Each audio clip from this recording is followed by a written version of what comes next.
जरा एक पल के लिए अपने गांव की तस्वीर दिमाग में लाइए। वही सड़क जो हर बरसात में टूट जाती है, वही नाली जो कागजों में हर साल बन जाती है, वही पानी की टंकी जिस पर फिता तो कटता है लेकिन नल सूखे रहते हैं। और जब आप सवाल पूछते हैं तो जवाब लगभग हर गांव में एक सा होता है कि पैसा नहीं आया है।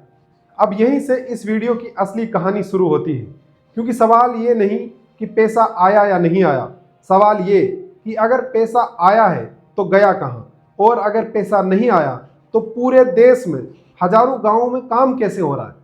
देखिए, सरपंच कोई छोटा पद नहीं होता। कागजों में भले ही वो सबसे नीचे दिखता हो, लेकिन असल में वही इंसान होता है जिसके हाथ में गांव की तकदीर होती है।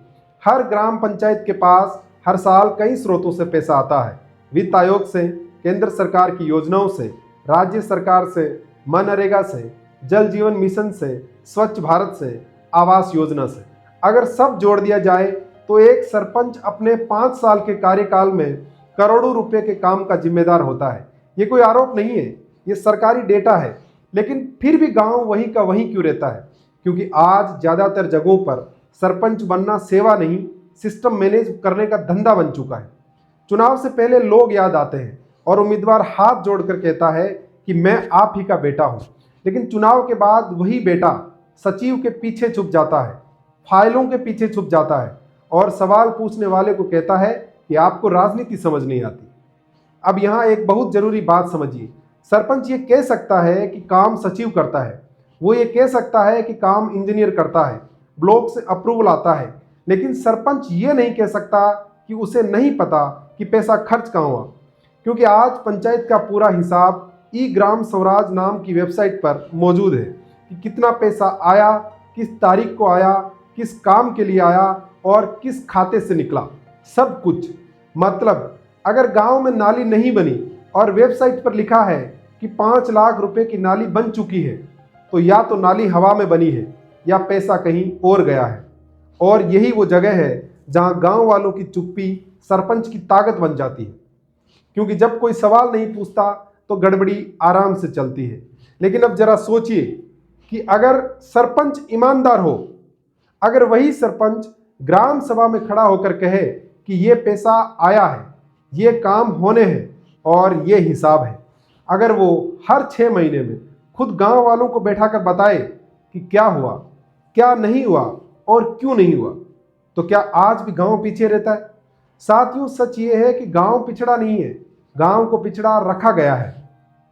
और इसकी सबसे बड़ी वजह है गलत आदमी का सही कुर्सी पर बैठ जाना। हम वोट देते वक्त ये नहीं देखते कि इंसान सवाल सुन सकता है या नहीं, हम ये नहीं देखते कि वो हिसाब दे सकता है या नहीं। हम देखते हैं कि कौन हमारी जाति का है, कौन हमारा रिश्तेदार है, किसने चुनाव से पहले हमें बोतल पकड़ा दी। लेकिन कोई ये नहीं पूछता कि जिसने आज शराब दी है, क्या वो कल हिसाब भी देगा? यही वजह है कि आज कई सरपंच कुर्सी को सत्ता समझते हैं, जिम्मेदारी नहीं। जबकि सच ये है कि सरपंच राजा नहीं होता है, सरपंच गांव का नौकर होता है। और नौकर वही अच्छा होता है जो जवाब देने से न डरे। अगर आज गांव का हर आदमी सिर्फ एक काम कर ले कि पंचायत का खर्च देखना शुरू कर दे, काम और कागज को मिलाना शुरू कर दे और सवाल पूछना शुरू कर दे, तो यकीन मानिए सबसे ईमानदार आदमी वही बन जाएगा जो सबसे ज्यादा डरता है। ये वीडियो किसी के खिलाफ नहीं है, ये वीडियो किसी पार्टी के लिए नहीं है। ये वीडियो सिर्फ एक सवाल है कि क्या हम सही सरपंच का चुनाव कर रहे हैं, और अगर नहीं तो क्या हम उसे गलत करने की छूट दे रहे हैं। क्योंकि बदलाव सरकार से नहीं आता है, बदलाव गांव से आता है।